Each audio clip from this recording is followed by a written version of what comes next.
Hello students, I am your psychology mentor Kirti Kanjubala. आज के lecture में हम पढ़ेंगे problems of social psychology and its relationship with other sciences. Social psychology की कुछ प्रॉब्लम्स को हम पहले ही स्टडी कर चुके हैं और जो बाकी प्रॉब्लम्स बची हैं उनको हम आज स्टडी करेंगे। नेक्स्ट प्रॉब्लम है social change. Social change means social structure में चेंज आना, उसके फंक्शंस में, उसके रिलेशन में चेंज आना। सोशल साइकोलॉजी के फील्ड में साइकोलॉजिस्ट सोशल चेंजेस को अफेक्ट करने वाले फैक्टर्स, इसके प्रोसेस, इसके नेचर को स्टडी करते हैं। सोशल मूवमेंट एक ऐसे टाइप का कलेक्टिव एक्शन होता है जिसमें उस ग्रुप के जो मेंबर्स होते हैं किसी भी इशू को लेकर हाईली इंटरेस्टेड होते हैं, उनका उस इशू को लेकर स्ट्रॉन्ग पॉइंट ऑफ व्यू होता है और उसमें पूरी विलिंग पावर के साथ कंट्रीब्यूट करते हैं।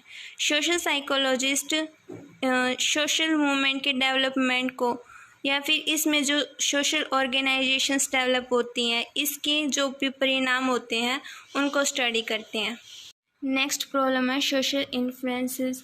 सोशल इन्फ्लुएंसेस में एक व्यक्ति इंटेंशनली कोई ऐसा बिहेव करता है जिसकी वजह से दूसरा व्यक्ति ऐसे तरीके से बिहेव करता है जो उसके आमतौर तरीके में अपनाए जाने वाले बिहेवियर से अलग होता है। सोशल साइकोलॉजिस्ट इस फील्ड में अनुनय, धमकी और वादे जैसे टॉपिक्स का अध्ययन करते हैं।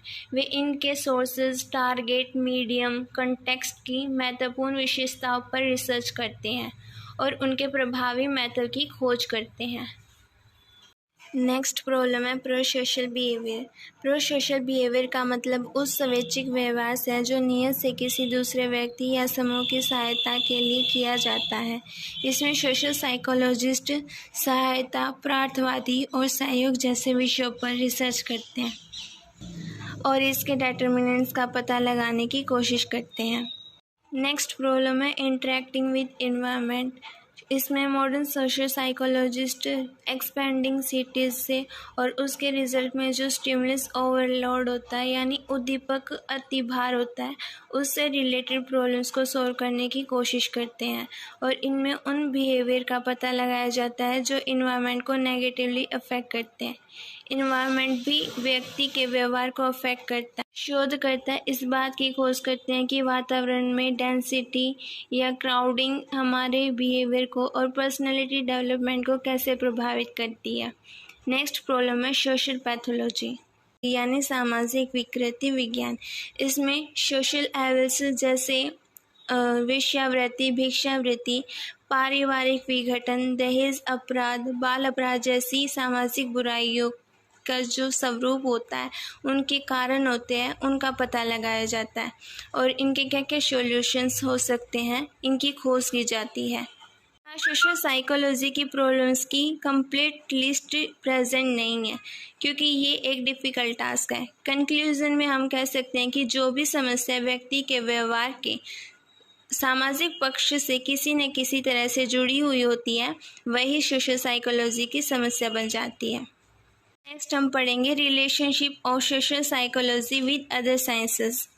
Relationship of social psychology with other sciences. Social psychology दूसरे साइंसेस के साथ भी रिलेट करती है। यहाँ हम सोशल साइकोलॉजी का दूसरे सोशल साइंसेस के साथ जो रिलेशनशिप है वो डिस्कस करेंगे। पहला है social psychology and sociology. Social psychology और सोशियोलॉजी आपस में क्लोजली रिलेट करते हैं। उनका रिलेशनशिप जानने के लिए हमें दोनों के मीनिंग को समझना होगा। जब किसी व्यक्ति का उसके पर्यावरण, उसके समाज के संबंध में, उसके व्यवहार और मानसिक प्रक्रिया को साइंटिफिक मेथड से स्टडी किया जाता है तो उसे सोशल साइकोलॉजी कहते हैं। और सोशियोलॉजी वो साइंटिफिक स्टडी है जो सोशल ऑर्गेनाइजेशंस के डेवलपमेंट प्रिंसिपल को स्टडी करती है। इसमें पूरे ग्रुप बिहेवियर को स्टडी किया जाता है, ना कि सिर्फ एक व्यक्ति के व्यवहार को। सोशियोलॉजी में सिस्टमैटिक डिस्क्रिप्शन, एक्सप्लेनेशन और सोसाइटी को कम्प्लीटली स्टडी किया जाता है। सोसाइटी एक अखंड सिस्टम नहीं है, मोनोलिथिक सिस्टम नहीं है, क्योंकि ये family, community, village, city, culture, institution जैसी ऑर्गेनाइजेशंस को इंक्लूड करता है। सोशियोलॉजिस्ट सोशल सिचुएशन में अलग अलग तरह की स्टडी करके सोशल साइकोलॉजी को इनके नेचर के बारे में गहन जानकारी प्रोवाइड करता है। सोशल साइकोलॉजिस्ट इसका प्रयोग करके इनमें व्यक्तियों के व्यवहार को और अधिक परिशुद्धता से अध्ययन करने के योग्य हो जाता है। इस प्रकार सोशियोलॉजिस्ट और सोशल साइकोलॉजी को अपने सब्जेक्ट मैटर को समझने में मदद प्रदान। सोशियोलॉजी जिन सोशल रिलेशनशिप, सोशल इंटरेक्शंस को स्टडी करता है, उनमें कुछ साइकोलॉजिकल बेसिस भी पाया जाता है। Social psychologist in psychological basis को डीप स्टडी करने के बाद इनकी एक्सप्लेनेशन प्रोवाइड करता है, जिसकी हेल्प से सोशियोलॉजी अपने सब्जेक्ट मैटर को और अच्छे से समझ पाते हैं। इस प्रकार दोनों ही सब्जेक्ट्स एक दूसरे द्वारा जो भी इंफॉर्मेशन प्रोवाइड की जाती है उनका फ़ायदा उठाते हैं। कोलकर ने अपने बुक में लिखा है, सोशल साइकोलॉजी उन फैक्ट्स को एक्सेप्ट करता है जो ह्यूमन के नेचर और उसके बिहेवियर के सेटिस्फैक्ट्री एक्सप्लेनेशन के लिए हमें उस सोसाइटी के स्ट्रक्चर, उसके ऑर्गेनाइजेशन, उसके कल्चर को समझना इम्पोर्टेंट है जो उस व्यक्ति से बिलोंग करता है, रिलेट करता है। सोशल साइकोलॉजी और सोशियोलॉजी दोनों ही सब्जेक्ट्स में कुछ सिमिलरिटीज़ भी पाई जाती है, जो कि कुछ इस प्रकार है। दोनों ही साइंस सब्जेक्ट की कैटेगरी में आते हैं। दूसरा, दोनों ही सोशल सिस्टम से रिलेट करते हैं। तीसरा, दोनों ही सब्जेक्ट्स में जो मेथड्स यूज़ किए जाते हैं, दोनों में कुछ कॉमन मेथड्स को यूज़ किया जाता है, जैसे observation method, sociometric method etcetera. Similarities के साथ साथ दोनों सब्जेक्ट्स में कुछ डिफरेंसेस भी पाए जाते हैं। पहला difference basic unit of study के पॉइंट ऑफ व्यू से। सोशल साइकोलॉजी में इंडिविजुअल पर्सन को बेसिक यूनिट ऑफ स्टडी माना जाता है, जबकि सोशियोलॉजी में सोशल सिस्टम को basic unit of study consider किया जाता है। सेकंड है अप्रोच यानी उपागम। सोशल साइकोलॉजी और सोशियोलॉजी दोनों ही किसी संपूर्ण घटना के पहलुओं यानी एस्पेक्ट्स, उसके स्टडी मेथड, उसके पर्पस, नेचर के पॉइंट ऑफ व्यू से भी डिफरेंट होते हैं। जो सोशल साइकोलॉजिस्ट होते हैं वो सोशल सिस्टम के नेचर और प्रिंसिपल्स के बारे में प्रॉब्लम्स को प्रेजेंट करते हैं और उस सिस्टम की जो प्रिंसिपल्स ऑफ ऑपरेशन होते हैं उनके बारे में कंक्लूजन निकालते हैं, स्टेटमेंट प्रेजेंट करते हैं। इसके अपोजिट जो सोशल साइकोलॉजिस्ट होते हैं वो साइकोलॉजिस्ट होने के नाते किसी एक व्यक्ति के बिहेवियर, उसके एक्सपीरियंसेस के बारे में जो प्रॉब्लम्स होती हैं उनको प्रेजेंट करते हैं तथा उनके सोशल एस्पेक्ट में जो व्यक्ति के फंक्शंस होते हैं उनके प्रिंसिपल्स से रिलेटेड कंक्लूजन और स्टेटमेंट्स को प्रेजेंट करते हैं। सोशल साइकोलॉजिस्ट और सोशियोलॉजिस्ट दोनों भले ही किसी सेम सोशल फेनोमेना पर स्टडी कर रहे हो, लेकिन जो उनके ऑब्जेक्टिव्स होते हैं, उनके अप्रोचेस होते हैं, वो एक दूसरे से बिल्कुल अलग होते हैं। सोशल साइकोलॉजिस्ट का जो झुकाव है वो लर्निंग, परसेप्शन, कोग्निटिव साइकोलॉजी की तरफ ज़्यादा होता है, जबकि एक सोशियोलॉजिस्ट का झुकाव लोगों के एग्रीगेट्स यानी संघातों तथा सामाजिक, आर्थिक व राजनीतिक संरचनाओं के बीच परस्पर संबंधों से होता है, यानी social, economic and political structures और पीपल के एग्रीगेट्स के बीच होता है।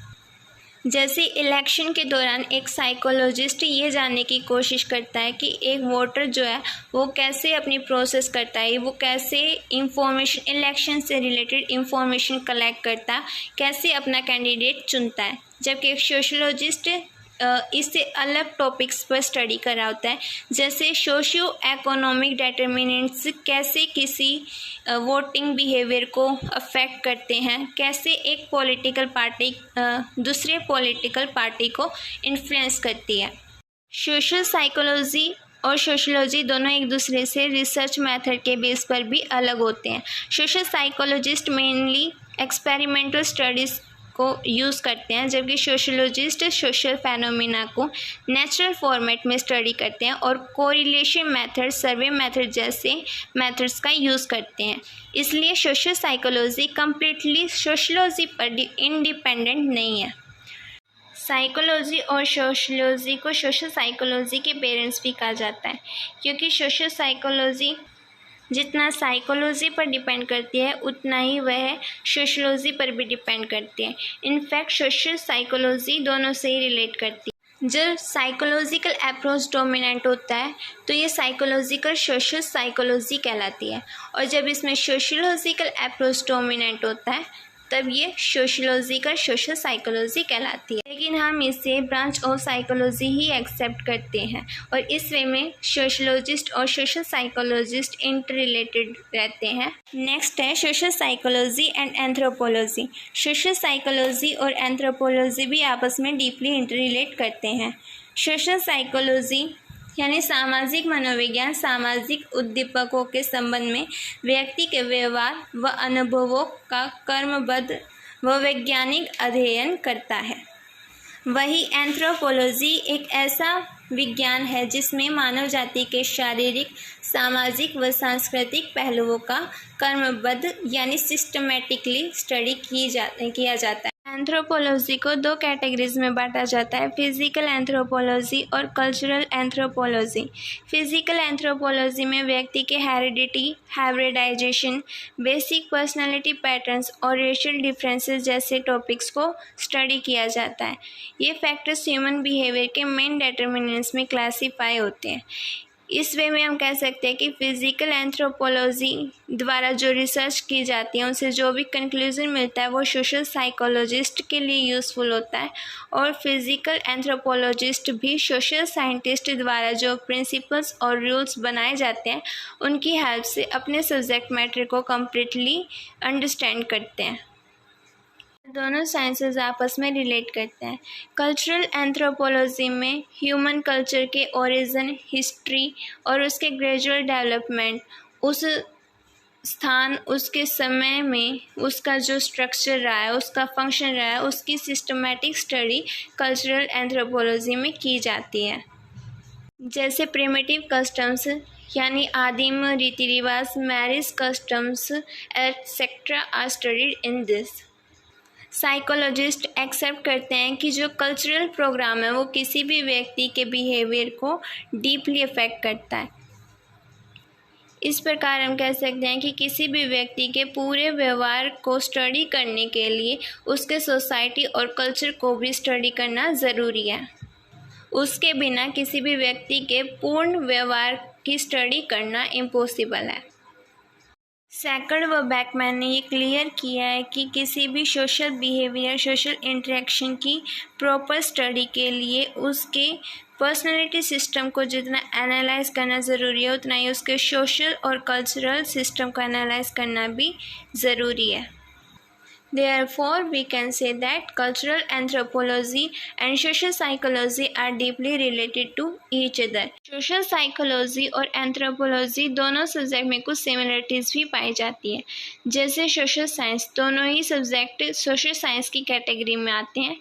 Related with society and culture, दोनों ही सोसाइटी और कल्चर से रिलेटेड है। थर्ड, मेथड्स टू स्टडी, दोनों ही सब्जेक्ट्स में जो मेथड्स यूज़ किए जाते हैं कुछ कॉमन मेथड्स को यूज़ किया जाता है, जैसे survey methods, observation method, field study etcetera. Similarities होने के बावजूद इनमें कुछ डिफरेंसेस भी पाए जाते हैं जो कुछ इस प्रकार है। Unit of study, social psychology का सब्जेक्ट मैटर व्यक्ति के बिहेवियर से रिलेटेड होता है, जबकि एंथ्रोपोलॉजी का सब्जेक्ट मैटर ह्यूमन के कल्चरल और फिजिकल एस्पेक्ट्स से रिलेटेड होता है। Second, temporal orientation, social psychology में सोशल सिचुएशंस में पर्सन के प्रेजेंट बिहेवियर को स्टडी किया जाता है, जबकि एंथ्रोपोलॉजी में व्यक्ति के ये ह्यूमन लाइफ के पास्ट बिहेवियर को स्टडी किया जाता है। ह्यूमन कल्चर्स के नेचर को स्टडी किया जाता है डिफरेंट टाइम्स में, डिफरेंट प्लेसेस पे, और उनकी ग्रेजुअल डेवलपमेंट को स्टडी किया जाता है। थर्ड है मेथड टू स्टडी, दोनों ही सब्जेक्ट के जो स्टडी मेथड्स हैं अलग भी पाए जाते हैं। सोशल साइकोलॉजी में प्रैक्टिकल स्टडी को प्रीडोमिनेंट रखा जाता है, जबकि एंथ्रोपोलॉजी में survey method, observation method, field study, historical method जैसे मेथड्स को यूज़ किया जाता है। दोनों ही सब्जेक्ट ह्यूमन और ह्यूमन लाइफ के फेनोमेना से रिलेटेड है और एक सिस्टमेटिक वे में स्टडी किए जाते हैं, और दोनों एक दूसरे के फील्ड में हुई रिसर्च से या उनसे जो कंक्लूजन निकलता है उनसे बेनिफिट लेते हैं। यहाँ हमारा फर्स्ट चैप्टर कंप्लीट होता है। नॉलेज के लिए जितना पढ़े उतना कम, लेकिन एग्ज़ाम के पॉइंट ऑफ व्यू से आपको एक आइडिया होना चाहिए कि इस चैप्टर से आने वाले मेन इंपॉर्टेंट क्वेश्चन या टॉपिक क्या हो सकते हैं और उनको कैसे एग्ज़ाम में आंसर करना है। ज़रूरी नहीं आपको जो कुछ भी आता है सब आंसर में डाल दो। जो क्वेश्चन में पूछा जाता है आंसर सिर्फ उसका ही देना होता है। जैसे क्वेश्चन आ जाए social psychology and it's nature, तो उसके आंसर में उसका मीनिंग लिखोगे। उसकी डेफिनेशन में पूरी हिस्ट्री नहीं लिखनी है, सबकी डेफिनेशंस डाल दो। ऐसा नहीं करना है, सिर्फ 2 या 3, इससे ज़्यादा डेफिनेशंस नहीं। उसके बाद डायरेक्टली नेचर या सब्जेक्ट मैटर जो भी पूछा जाए, नेचर है तो नेचर में साइंटिफिक नेचर, फिर मैकगुइगन द्वारा जो क्लासिफिकेशन प्रेजेंट की गई वो क्लासिफिकेशन, उसके बाद साइंस के चैलेंजेस। सिर्फ इतना ही इस आंसर में नोट डाउन करना है। अगर क्वेश्चन आ जाए social psychology and it's subject matter, तो सिंपली सोशल साइकोलॉजी का मीनिंग लिखना है। उसके बाद सोशल साइकोलॉजी का सब्जेक्ट मैटर और उसकी जितनी भी प्रॉब्लम्स आपको याद हो, पढ़ी हो, उन प्रॉब्लम्स को लिखना है। कुछ भी एक्स्ट्रा नहीं पर शॉर्ट भी नहीं। तो ऐसे आपको हर चैप्टर को स्टडी करना है और एनालाइज भी। इस चैप्टर पर आपको हर चैप्टर के लास्ट लेक्चर में उस चैप्टर के नोट्स की PDF प्रोवाइड होती रहेगी। सो आज का लेक्चर यही ख़त्म होता है। नेक्स्ट लेक्चर में हम नेक्स्ट चैप्टर स्टार्ट करेंगे। अगर वीडियो रिलेटेड कोई प्रॉब्लम हो या कोई भी डाउट हो तो आप कमेंट में डाल सकते हो। मैं पूरी कोशिश करूँगी आपके डाउट को सॉल्व करने की, प्रॉब्लम को सॉल्व करने की। So thank you guys.